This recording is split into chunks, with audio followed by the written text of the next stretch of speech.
you're gonna get free this time. Falling into a blue sky mind. Came to me in that song, my friend. All right, all right, all right. Welcome back. Yes, I just did a Matthew McConaughey old time reference.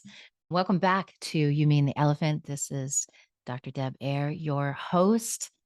My pleasure, my honor to be here. I have to tell you, I planned this episode yesterday and, I prepared for it like a day or so before, and I just didn't have the energy. And I really want to come here in the resonance of what I'm talking about so I can be in the most embodied expression. So I postponed it till today. And today, when it was time, all of a sudden my energy was like, and I was like, no. So I was feeling like an old version of me certainly would have been like, woman, you step up, you do this, this is a commitment you have. And I would have been able to access the energy I need to be with you, but it would have been in a more forced place. So instead, I walked outside, I sat on my sidewalk, and I stuck my face in the sun. And I began to breathe, and I put my hands on my body, and I began to wake up my sensory being and really honor where I was at as my face was in the sun. And I began to do some breathing. I let go of whatever it is that I was holding on to of who I needed to show up here to be able to provide the type of transmission and conversation which I so readily love to offer to you all.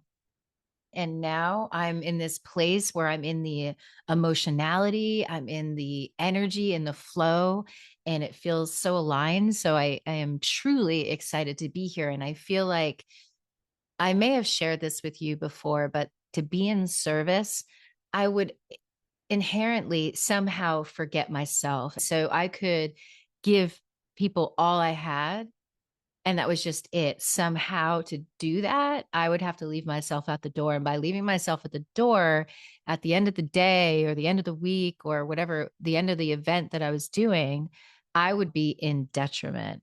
That wasn't fun because it was equating service with being in detriment. I wasn't even planning on talking about this, but somebody out there needs to hear this clearly. So it's interesting how some of our habits and how we learn can twist things. Like I love to be in service of others, but somehow along the way, I learned that being in service to others meant that I had to be in detriment to myself. And that's not the most healthy version of what's possible, which somehow I think will tie into what we're talking about. A couple episodes ago, I talked about resilience, and I talked about when the hard things happen in our life, how we can let it pierce us versus that we have to armor up to defend against it to push through. And the difference was that it was coming from a place of like igniting resourcefulness within ourselves, and maybe up until this hard moment hadn't actually activated. So if you imagine that we come to earth and we have all of these video game access points, and until we hit that place, a certain resonance, a certain GPS point of experience, then we wake up that world. And this episode today, I realized, wow, this is the opposite side of the same coin as resilience and some of the things that I spoke about there. So the question is, how good can you stand it? How good can you stand it? Can you handle it being really freaking amazing? Oh, as usual, there's so many layers to this. So I'm just going to trust what comes out is the exact thing that y'all need to hear and to feel and to sensate today. I want to start off with a quote that most of you know. I had this memorized. I probably still know most of it. It's the Marianne Williamson quote, "Our deepest fear." I'm not going to read the whole thing. What I will say is our deepest fear, and I want you to close your eyes, actually. Let's pause.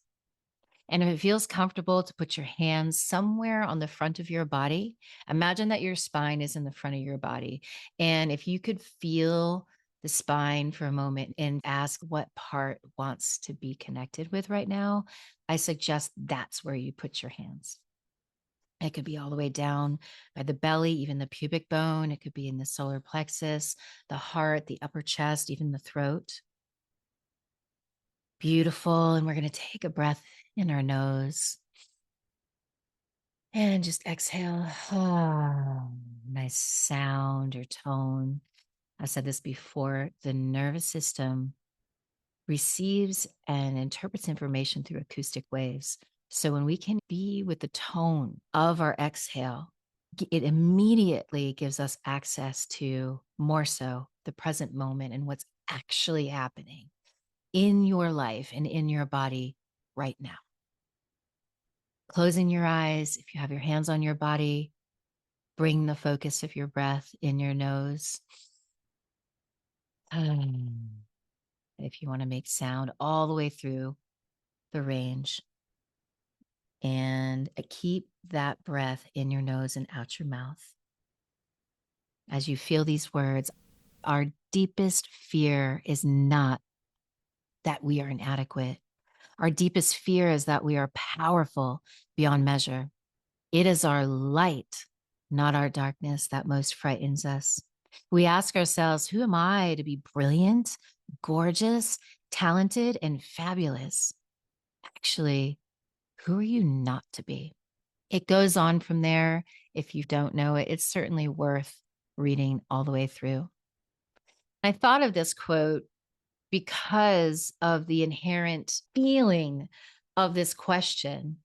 How good can you stand it? And most people would be like, yeah, like, give me the good. Let's have things go my way.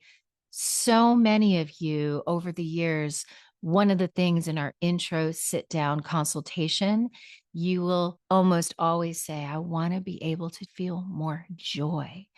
I want to feel more goodness in my life. I want to feel peace. So this is that conversation. This is literally sitting with the elephant aspect in the quest that we to have goodness in our life, to feel more joy. We're going to explore here and find out that it's not too dissimilar to being able to have resilience in regard to the hard things that we experience. I had a good friend that would talk about this quote. I want you to keep your eyes closed for the moment. Keep your hands where they are. Keep slowly bringing your breath into this space together. Undigested good turns to shit. Undigested good turns to shit. You can shake your body out and you can keep your hands there if you're able to. I want to talk about why undigested good turns to shit and why would we not take in goodness, because that's all we want. That's what I've been hearing for 32 years. People are like, I want more goodness in my life. I want more joy. So I'm curious, what is behind this rejection we have that I don't think we know that we have? However, let me just cite a few examples that I was thinking of. Number one of the simplest, most common ones is when someone gives us a compliment. I really love that shirt. That's looks so good on you. It brings out the glow in your eyes. Oh God, that I got at Goodwill for $5. Or I remember, actually, this is a real one. People compliment the blue color of my eyes. And for years, I would say, you should see my dad's eyes. They're even bluer. Instead of just relishing and receiving the goodness of that moment and saying, thank you so much. That's really feels lovely. We reject it. We have this learned part that says, no, no goodness for me. And yet we literally crave it. So, what's up with that? What is up with rejecting goodness?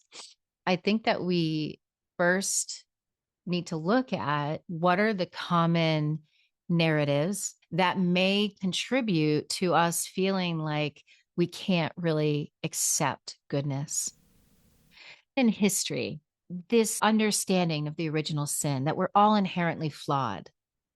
Now, I think there's some beauty when we're looking at that concept consciously in a way that goes, oh, by being human, we have this range of imperfectness, that we are perfectly imperfect, and that that's what makes the beauty within ourselves of being alive. That's what can be the doorway into, if we really believed that, if we really embodied that knowing from that perspective, not that no matter what, I'm not good enough, I am sinful, I am inherently bad, I'm inherently going to fuck up. We don't actually believe that, because who here either freezes when they feel like they've made a mistake and they don't even want to admit that they made a mistake, or can't receive a compliment because you're not good enough, you didn't deserve it, or may not even receive something, even like a new job, or may even reject a love, somebody that you're starting to care about, and you may reject them in some way, either consciously or by your actions, because there is some deep part of you that doesn't feel like you deserve that. Or in the example of a job, it's like maybe you feel guilty because you didn't work hard enough. That, I mean, that was one of mine. It's like I have to work hard enough, then I can get the thing. Whatever the thing is, whether it's the pay, whether it is the accolades, it's like I have to make it so good. I have to work so hard. I have to be in service, I have to be in detriment, right? It's that. And whether you believe that exists in you or not, by nature of being human and by nature of living in this world, in the narratives that we all share, it does exist in you.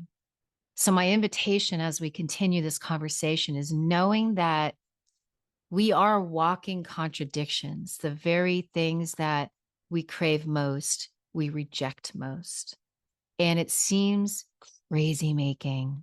But when we start to realize that this whole hard things resilience and the ability to get it really good, receive goodness, are really the same things, just the different sides, we can start to uncover some of the confusion, and we can open the doorway into saying, wait a minute, maybe I can start to attract and receive more goodness in my life. Show of hands, who wouldn't mind receiving more goodness in life, feeling and accessing more joy, more giggles, and really embodying that? You can say, I deserve this, but like you deserve it already. It is your birthright, as far as I'm concerned, to have goodness. And it is also uncomfortable. Before I get to the uncomfortable part, I already mentioned a few examples, we can reject it. So when we reject it, we're not even letting it into our sphere. And the more that we have that, we actually are not inviting, because what is resonating here, if we have like a eject button on when goodness comes towards us, then that actually resonates out into the field around us. And guess what? We don't attract that goodness close enough for us to even see it, because we've already rejected it out in the field. Those of you in this moment that may feel like wave after wave after wave of, can something good just happen? Think about that for a moment. How is it possible, as you go through this journey today, to consider the places that might be able to soften and let goodness pierce you? Similarly to how I talked about in resilience, can you let goodness come into your field? First, we need to drop the rejection button for when that energy is coming towards us. So it requires us to get uncomfortable for a moment. And let me tell you why I think that it's uncomfortable. We cannot continue this conversation without acknowledging our cultural learning and armoring around receiving. I've talked about this several times, that You may think you're the one that has a hard time receiving. And the reality is that's true, but you're not the only one. We all have, in some way, shape, or form, a hard time receiving. And that is because we inherently think we're flawed. One of the things I almost say daily is, Deb, I'll look in the mirror and I'm like, Deb, you are enough. You've done enough. You have enough. You are enough. You've done enough. You have enough. Now, why someone into their 50s is saying that in the mirror? Because it is so potent, the stories of how not good enough we feel about ourselves. But if we were to backtrack a moment, if we could go, oh, part of our inherent goodness is that we make mistakes. Part of our inherent goodness is that we will never quite feel good enough.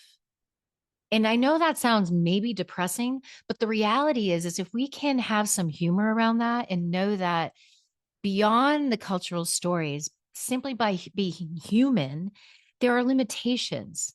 We have a body, we have certain things that our body to stay alive, we have to orchestrate, to stay breathing, to walk, to think, to feel, to love.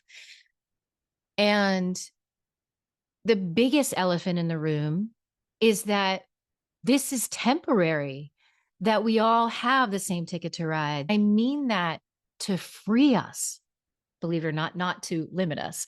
We have this body. Life was given to us for free. And it's like, check in, live it, receive the goodness. If we rewrite that, part of me being human is that I came from love. I came from something so much bigger than my mind can understand. And that is my nature. My birthright is love. My birthright is goodness. My birthright is cracking open through heartbreak. My birthright is knowing that I deserve good by nature of just existing. My nature is to be able to let hard things pierce me. That's a different story or starting point. So receiving is not a passive process. In order to really digest goodness in our lives, we need to practice receiving. I believe receiving is an act of soul alignment and truth. And part of receiving is being able to take in what other people see that love us and see us that we don't even see in ourselves. That's why we exist together. That's why we are relational creatures, because we can't see it. It's like the fish in the water. They can't see the water. They live in the water. There's a lot of that in us. So whenever we reject something as simple as a compliment or any kind of accolades or whatever it is, even our own experience of how many times have you said, oh, I don't want to brag. I feel weird about saying this. So even our own goodness, observation of ourselves, like brag, freaking brag.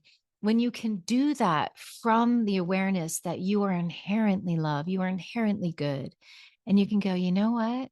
That was great. I brag that I'm recording this podcast and I didn't just push through, but instead I matched my energy. I connected with the sun. I connected with my inherent goodness, and it aligned me with the very thing that is what I wanted to express with you all today. I bragged that. That's something that I cultivated.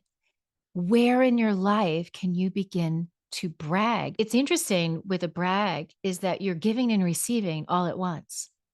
And when you can have a brag be witnessed, like I just did, it's like a third entity that amplifies and it pierces us. And suddenly that imprint is there. Like I mentioned the last few episodes, that we don't always have to know up here. In fact, when it's in our cells and it's vibrating, that is when you know something is imprinted. It is there. It has woken up the very aspect of embodiment of whatever it is that you're wanting to receive and experience. And it's already done, it's already handled. So, where in your life Can you begin to consciously choose to receive? Again, not passive, rather a soul alignment with truth.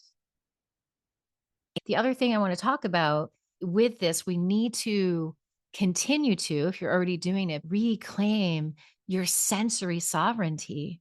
I said this last time, we are sensory beings. And because there's so much white noise in the world, and we're living so much up here and we're listening to outside of ourselves, why I went out on the sidewalk and stuck my face in the sun is because I needed to come back home. And the further we are from home, from our sensory consciousness within our body, the scarier it feels to go there. Again, that paradox of the very thing we want and desire is the very thing we reject or move away from. Getting back into that sensory experience is so, so vital. In that vein, I was thinking of this one song that I love, and I'm going to play it for us now. Here's the invitation. You can either put your hands back on your body anywhere in the front of your body. I suggest the midline somewhere. And if your hands want to go out, if you want to move, if you want to shake, if you want to lip sync to this, even if you don't know the song, in a few seconds, you'll know the song. This is what I want to do to get us into our inherent goodness is I want to celebrate the perfect imperfectness of who we are. So here we go. Join me. If you want to stand up, stand up. Put your hands on your body or let your arms move. If you want to dance to it, here we go.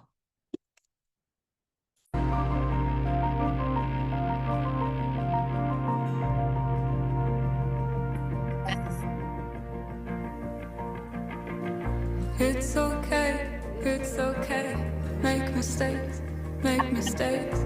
It's okay, make mistakes, make mistakes.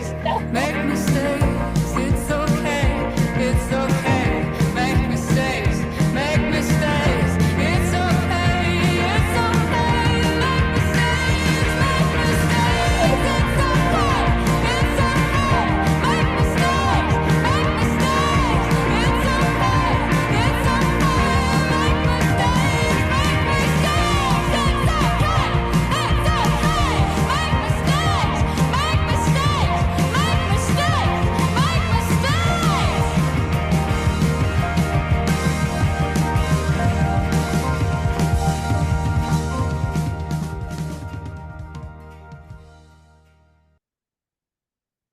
Ooh.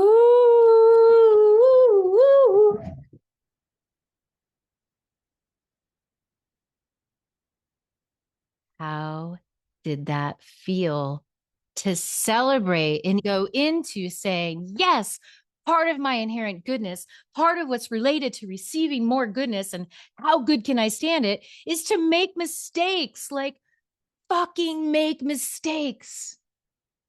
It's a beautiful thing. The very thing that we think is in opposite corners actually is all part of the orchestra of your humanhood. Bring yourself into the sensory awareness of it's okay. It's okay to make mistakes. It's okay to be human. And it is certainly okay to receive a compliment. It is okay to brag. It is okay to remind yourself that you are enough, that you have done enough, that you have enough right now. And that in that, when you can be in that moment, you are able to receive things that are beautiful, like I received the sun a moment ago. That is my invitation. That is my plea. How good can you let yourself have it? How good can you take it? How good can you handle all of the beautiful things that exist? Because when we are rejecting it, they're all there in the parameter. They're wanting to come in. They're like circling. They're like, someday they're going to let it in. And every once in a while, right, it pierces us. Oh boy, wouldn't it be great to let that pierce us more? All it takes is getting yourself in the practice of once a day receiving. Either you look in the mirror and remind yourself how brilliant, gorgeous, and fabulous you are. I once had in my journal, I said, every time I look at the mirror, I'm going to say, hello, my lady, with that kind of flirtation and that kind of beauty, because that's part of the goodness. I want you to check in with how you feel in this moment. What is it like to be able to receive the joy and receive goodness in your life, to receive success without having to have bloodied knuckles, and without having to prove yourself? The real truth is that there's nothing to prove. There's just things to be able to step into, to be able to let permeate you so that you can experience more vitality and more of your life, more range, more landscape. Like we talk about when we experience heartbreak, do we close down and armor up, or do we let it break us open? We say that because these aspects of ourselves come alive because of it. And unless we let them pierce, they never come alive. So we feel less and less. We feel more armored. We feel more flat. We feel more depressed, more sad, more scared. There is a relationship, as I mentioned, between the hard stuff and the good stuff. I want you to put your palms close together, facing one another. There's a little bit of space. And I want you to imagine that this is how much space you have to receive and experience what you're experiencing, whether it feels difficult or whether it feels amazing. And that as we close down on the things, or we avoid the hard things, now this is how we can, this is the tricky part. We can be like, it's all good. Have you ever said that? It's all good. No problem. I'm fine. I'm fine. And usually it's with a little bit of like, I'm not so fine, but I'm going to tell you I'm fine. When we actually reroute and close the space, so the space between my hands is what I'm capable of letting pierce me. So when we close down or reroute around the hard stuff and we armor up, guess what we simultaneously do? Because they're interconnected, it closes down on how much goodness we can receive. What? So how much you can let the hard, difficult parts pierce you, and the parts that are uncomfortable is exactly the amount of how much you can let goodness pierce you or not pierce you. They are interwoven. Our inherent gift as being humans, our perfection of being humans, is our imperfection. And that in itself allows us to make mistakes. It allows us to feel good without having to prove ourselves for it. And when we can begin to permeate in these ways and realize that it's all part of our humanness, it begins to soften the rejection of receiving, because we reject the hard stuff. Like, no, it's all good, no problem. And we reject the goodness, like, oh, no, I don't deserve that. No, thank you. I'll do it. Someone wants to help us. We're like, no, it's okay. I got it. No problem. I used to say this to myself, just because I can do it doesn't mean I have to do it. What if part of your purpose is to allow yourself to be uncomfortable enough to receive support, to receive love?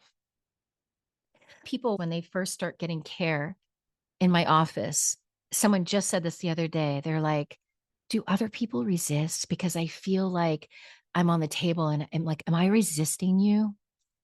And the beautiful thing about the work I do is that it's piercing. It's piercing in a way that is by making the right contact in the right time, in the right moment.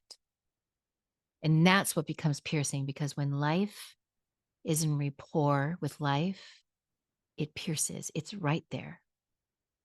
When we push too hard, and we talked about this in Power versus Force, or we don't engage enough, we're in the forcing. We're either just giving up or we're forcing too much. Either way, we're not meeting life.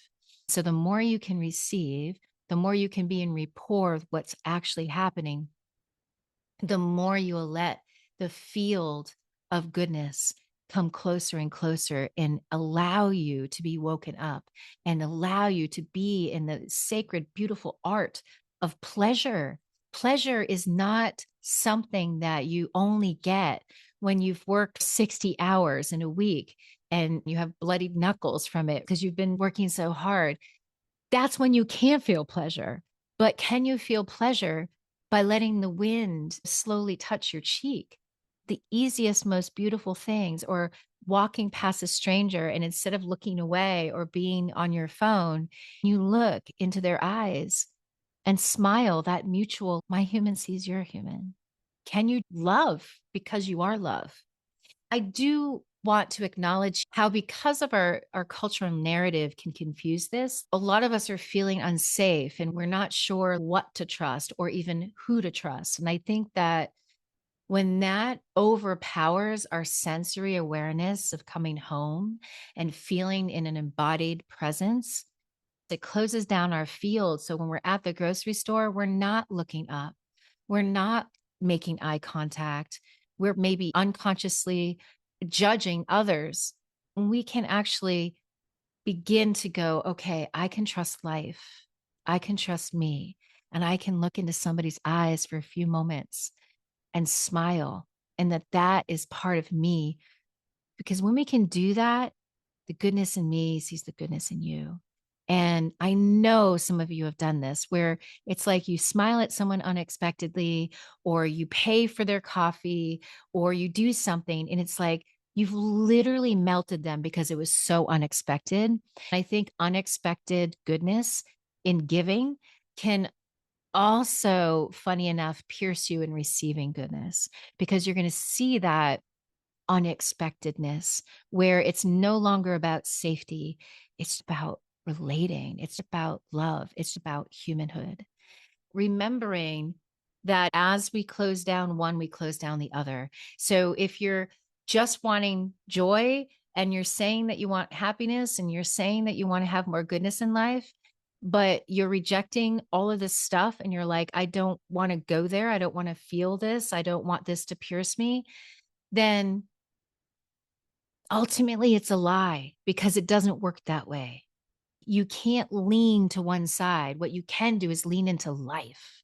And life has all colors and all experiences. And the more you can experience the things that are a little bit uncomfortable, that stretch you out of your comfort zone. Most of you know the model of the comfort zone being a circle. And so anything within that circle is everything that you're comfortable with, everything that feels at home to you. And whether it's your work or in a relationship or a project, like a creative flow that you're in, that you're stretching out into that circle. And at that edge of that circle is the edge of your comfort zone. And anywhere in your life that you go up to that edge and you pierce through it. Like I just ran a 10K race. I brag. Now I have run 10Ks. I've run half marathons, but not in a long, long time. In this 10K, I actually ran with my son. My son has never run a 10K, even not in the race. He's been running, but not that long. And I got to not only feel my own edge that is different at this stage of my life, running this 10K, but I had him in my purview the whole time in the race. And I could see this visual of the edge. Like he hit this edge, like he's probably run about 4 miles and 10K is like 6.2 miles. And he was just steady and steady. And at the end, he actually pulled even further where I couldn't even see him. And it was beautiful because what happened is they talk about runner's high. Like he was so ecstatic and he was so exuberant after that race because he hit beyond that comfort zone. And what happens when you hit beyond that comfort zone? The whole circle gets bigger. And so the one moment you receive and you let goodness pierce you, or you give goodness for the sake of being human, or be honest with yourself and feel what comes up for you, what's really happening. If you didn't have to defend yourself or project or other the situation, if you could let that pierce you, what happens is every time you do it, you make your whole circle bigger and you let more goodness in. And this is the journey of how good can you stand it. I had this client come in and I could feel her. Have you ever felt just like, what's the word I want to use? I want to say untethered or undone. It's like this undoneness, almost shakiness. And a lot of times that can be associated with hard things or traumatic things. But have you ever had a moment where you experienced so much love and so much joy and so much flow of life that it started to do something to you internally? And it felt beautiful, but it felt vulnerable. There's a couple things that can happen here. First thing is when we start falling in love with a creative gift of ours, falling in love with another person romantically, becoming a parent, falling in love with their child, it can feel beautiful. It pierces us. And one of the first things we can feel on the other side of that beautifulness is the fear of losing it. As soon as we're pierced by love, we remember the truth that we are love. And we simultaneously, because we are limited life in this body, which translates into we're afraid of losing the very thing that we're experiencing almost simultaneously. Then we go into our mind and we start to hold on to it. We start to clamp down on it. And we want to make sure that it'll never go away. The truth is that experiences come and go. Love truly never goes away. It just transmutes, whether it goes into different relationships, the end of relationships, the beginning of others, new vocations, new locations. Love never leaves. It transmutes, it transcends, it transforms. When we can feel vulnerability and we let ourselves surrender, saying, yes, I trust life. I'm going to surrender into the moment.